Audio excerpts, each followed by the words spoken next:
Hello viewers, in this lecture we will talk about the definition of consideration. Consideration is defined under the Contract Act and section 2D says what is consideration. At the first blush you may feel that this is a very lengthy definition and clumsy too. But if you systematically analyze it and understand it, you will realize that it is the simplest definition. At best, you need to understand the word consideration in the real sense of it. As usual, I will first read the section and then we will proceed to explain. Section 2D of the Contract Act runs like this. When, at the desire of the promisor, the promisee or any other person has done or abstained from doing, or does or abstains from doing, or promises to do or to abstain from doing something, such act or abstinence or promise is called a consideration for the promise. Full stop. Friends, look at the definition. The beginning words, at the desire of the promisor. Primary thing, it must move from the promisor, the proposal part. If there is no proposal, there is nothing. The second part, the promisee or any other person. So, the acceptance part. What part? In three phrases. Doing or abstaining makes the definition clumsy. But here I would request you to recall your language knowledge, nothing more than that, and just read closely what it says: has done or abstained from doing. What does it indicate? The past tense, nothing more than that. Second, does or abstains from doing. What does it indicate? Present tense. And third, promises to do or to abstain from doing. Again, it indicates future tense. So past, present, future. Nothing but doing or abstaining from doing. What? Something. What something? Again, we'll see later on the very definition that anything could be this something. And look at the definition further. After something, what does it say? Such act or abstinence or promise. So that anything which is act or abstinence or promise is consideration for the promise. The whole thing, the definition of consideration, therefore, is that it must move from the promisor, and promisee or any other person on his behalf must have done something or abstain from doing something, does something or abstains from doing, or promises to do or abstain from doing something. So, in short, there is no exact definition that this is a consideration. Depending on the nature of the contract, anything could be consideration. Abstinence, even not doing anything, could also be a consideration. If I say that I will pay you 500 rupees if you don't speak anything for 1 hour, for you, 500 rupees is consideration. For me, not speaking for 1 hour is consideration. Therefore, anything could be consideration, and the word something could be anything. It all depends on the nature of contract. It could be past, present, future. Therefore, if there is a promise to do or to make good what has been done in past, yes, it could be a past consideration. It is, in legal parlance, you can say executed contract.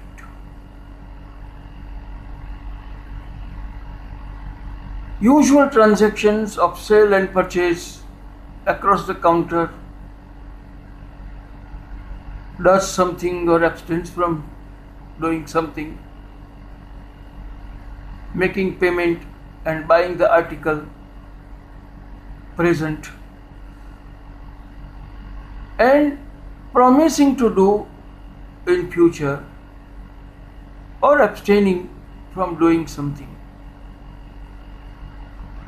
Give deposit, place an order, after some time the work is over, is executory contract as we know in law. So, any such act, abstinence or promise plays very important part in the definition of consideration. In substance,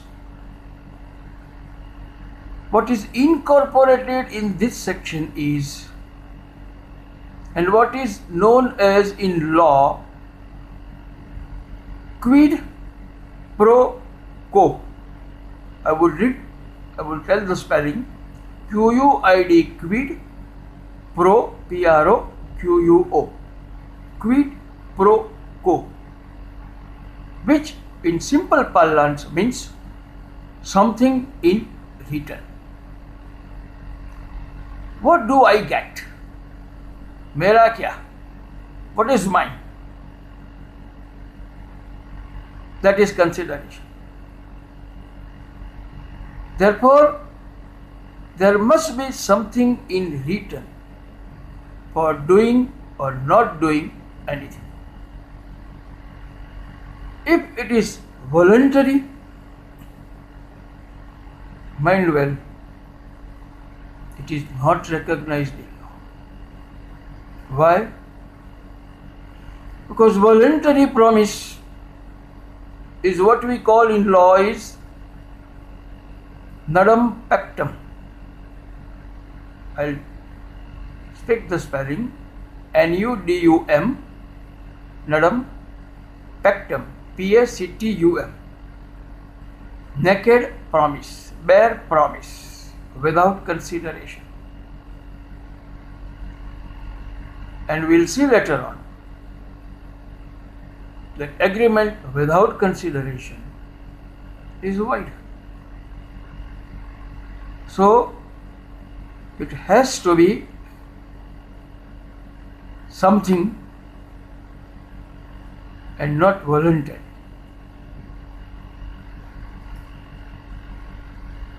Again, the consideration must be good or valuable, real, cannot be illusory. So broadly, the definition says that consideration must move at the desire of the promisor, and promisee must undertake to do or to abstain from doing something,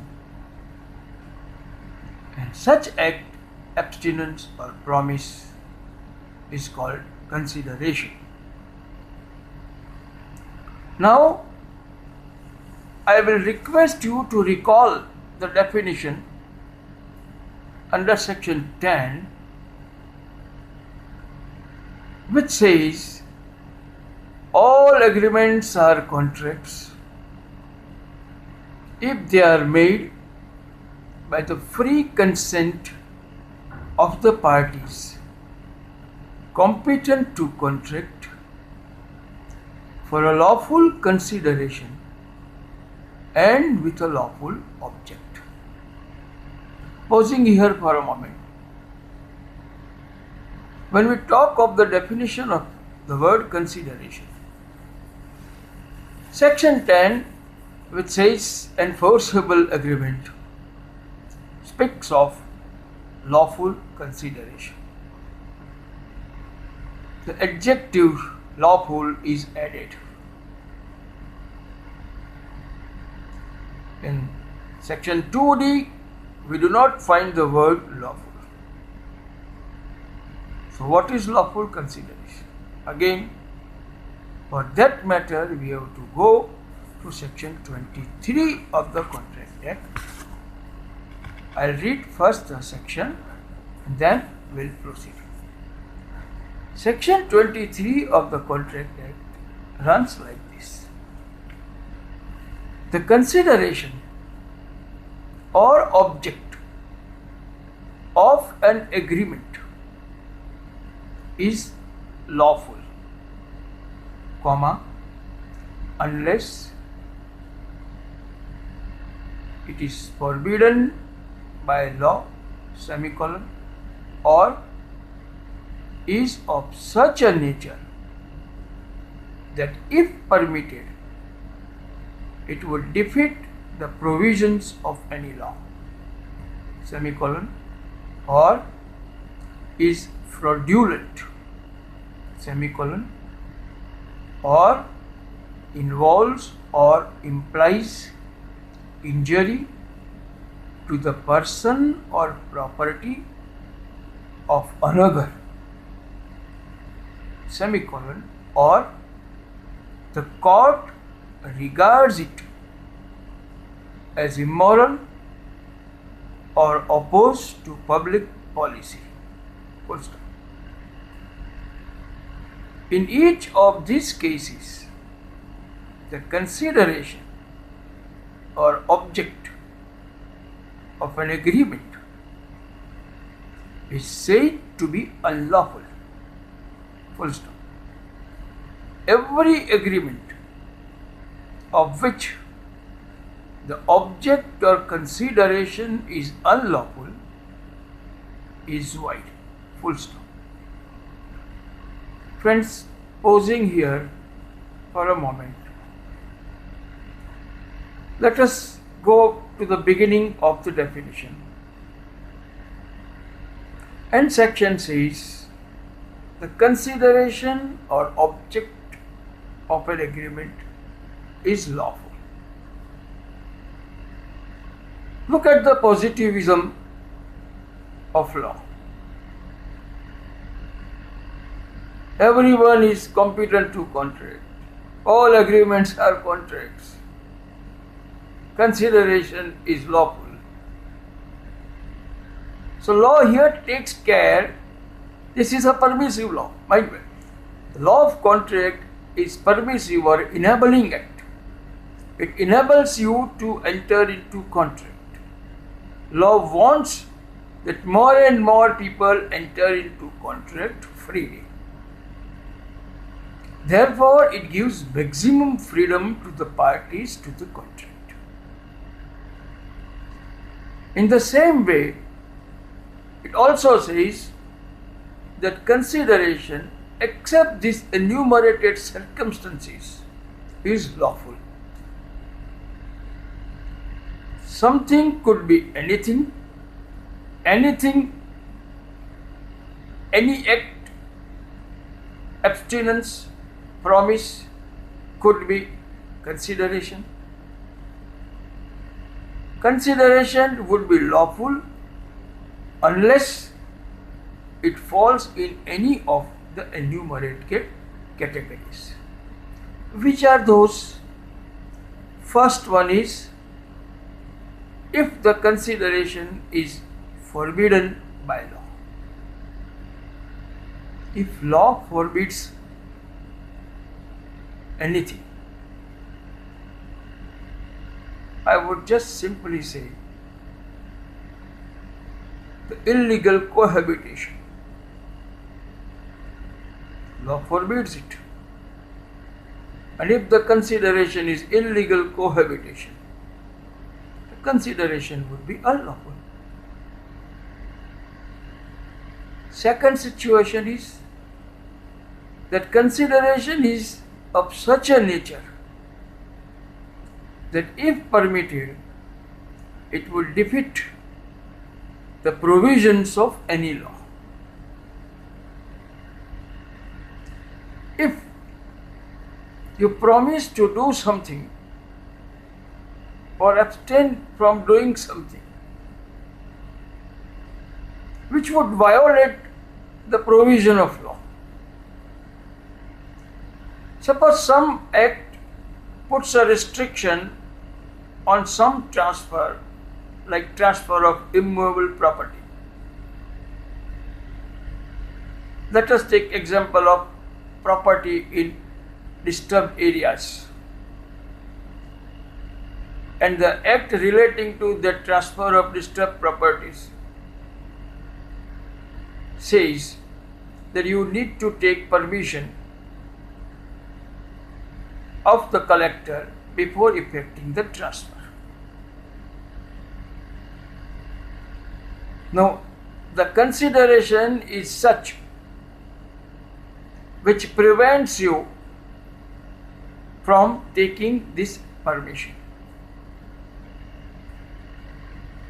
If allowed, obviously it would violate the provisions of that law. Or next situation is the consideration is fraudulent.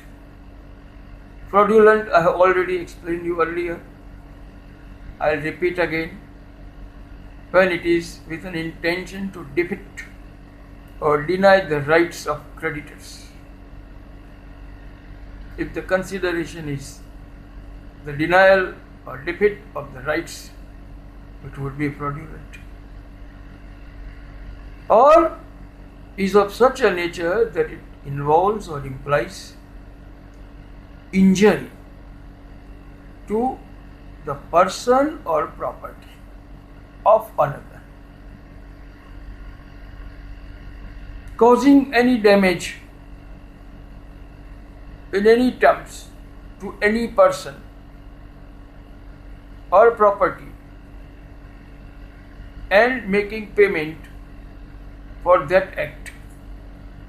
Obviously, it would fall in this category, and therefore consideration would be unlawful.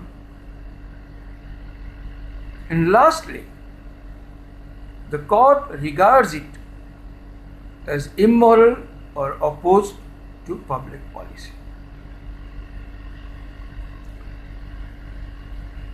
In all such cases where the consideration is unlawful, and then the agreement is void. Friends, the topic of immoral or opposed to public policy phrase is a bit lengthy, and we'll take it in separate lecture along with the one word object which has appeared in this section. that what object means, I would explain in that lecture. Thank you.